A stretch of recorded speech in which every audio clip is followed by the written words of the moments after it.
യേശു കടൽ തീരത്ത് പഠിപ്പിച്ചുകൊണ്ടിരിക്കുമ്പോൾ ജൈറോസ് റിക്വസ്റ്റുമായിട്ട് വന്നു. ഒരുപക്ഷെ അയാൾ കരഞ്ഞുകൊണ്ടായിരിക്കും ഈ കാര്യം പറഞ്ഞത്. കാര്യം മകളെക്കുറിച്ചാണല്ലോ. യേശുവിന് ആ കണ്ണീരിൻ്റെ മുമ്പിൽ നിൽക്കാൻ പറ്റിയില്ല. ധൃതി വെച്ചാണ് അയാളുടെ വീട്ടിലേക്ക് യേശു പോകുന്നത്. പോകുന്നതിൻ്റെ ഇടയ്ക്കാണ് ഒരു സ്ത്രീ വന്ന് അവൻ്റെ വസ്ത്രത്തിൻ്റെ വിളുമ്പിൽ തൊട്ടത്. പലരും തട്ടിയും തഴുകിയാണ് യേശു ആ ജനക്കൂട്ടത്തിനിടയിലൂടെ പോകുന്നത്. ഉടൻ തന്നെ യേശു ചോദിച്ചു, ആരാ തൊട്ടത്? ഈ ചോദ്യം വളരെ പ്രസക്തമാണ്. ഒരു കുർബാനയ്ക്കിടയിൽ ഒത്തിരി പേരായിരിക്കും അവരുടേതായ ആവശ്യങ്ങൾക്ക് വേണ്ടി പ്രാർത്ഥിക്കുന്നത്.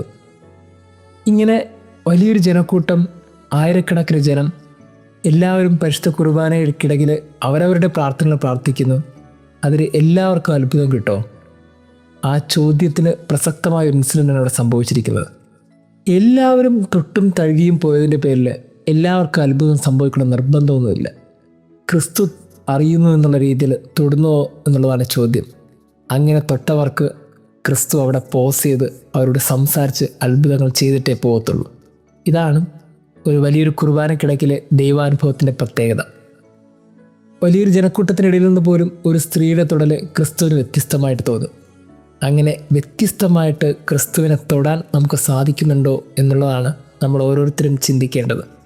വലിയൊരു പ്രാർത്ഥന എല്ലാ ദിവസവും ചൊല്ലുന്നുവെന്നും എത്ര കരഞ്ഞിട്ടും പ്രാർത്ഥിച്ചിട്ട് കിട്ടുന്നില്ല എന്നൊക്കെ പരാതി പറയുന്നവർക്ക് ഈ ഒരു ഇൻസിഡൻറ്റ് ഐ ഓപ്പണിംഗ് ആയിരിക്കണം. കാര്യം യേശു ധൃതിയിലാണ്. അവനെ വിളിച്ച് അവനെ കൈ പിടിച്ച് കൊണ്ടുപോകുന്ന കുറേ മനുഷ്യരുണ്ട്. കുറേ പേര് അവനെ വളരെ മനോഹരമായി ട്രീറ്റ് ചെയ്യുന്നുണ്ട്. അതുകൊണ്ട് യേശു ആ തിരക്കിനിടയിലാണ്. ആ തിരക്കിൻ്റെ ഇടയിൽ പോലും നമ്മൾ ഒരു കൂട്ടത്തിനിടയിൽ നിന്ന് പ്രാർത്ഥിക്കുമ്പോൾ നമ്മളുടെ കണ്ണുനീര് ക്രിസ്തു കാണുന്നുണ്ടോ? നമ്മുടെ സ്വരം ക്രിസ്തു കേൾക്കുന്നുണ്ടോ? അവൻ കാണുകയും അവൻ കേൾക്കുകയും ചെയ്യുന്ന രീതിയിൽ അവൻ്റെ അടുത്ത് ചെന്ന് തൊടുക എന്നുള്ളതാണ് ഏറ്റവും പ്രധാനപ്പെട്ട കാര്യം. ഇതിലൊരു പ്രത്യേകത, ഈ സ്ത്രീ തൊട്ടത് മനുഷ്യരാരും കണ്ടില്ല. മറ്റുള്ളവരെ കാണിക്കാൻ വേണ്ടി പ്രാർത്ഥിച്ചിട്ടും മറ്റുള്ളവരെ കാണിക്കാൻ വേണ്ടി കാര്യങ്ങൾ ചെയ്തിട്ടൊന്നും കാര്യമില്ല. ഈ കൂട്ടത്തിനിടയിൽ അവൻ കാണുന്നുണ്ടോ എന്നുള്ളതാണ് ചോദ്യം. അവൻ കേൾക്കുന്നുണ്ടോ എന്നുള്ളതാണ് ചോദ്യം. അങ്ങനെ അവൻ കാണുകയും അവൻ കേൾക്കുകയും ചെയ്യുന്ന സമയത്ത് അത്ഭുതങ്ങൾ സംഭവിക്കും. ആ സ്ത്രീ പിന്നീട് സൗഖ്യമുള്ളവളായിട്ടാണ് പോയത്.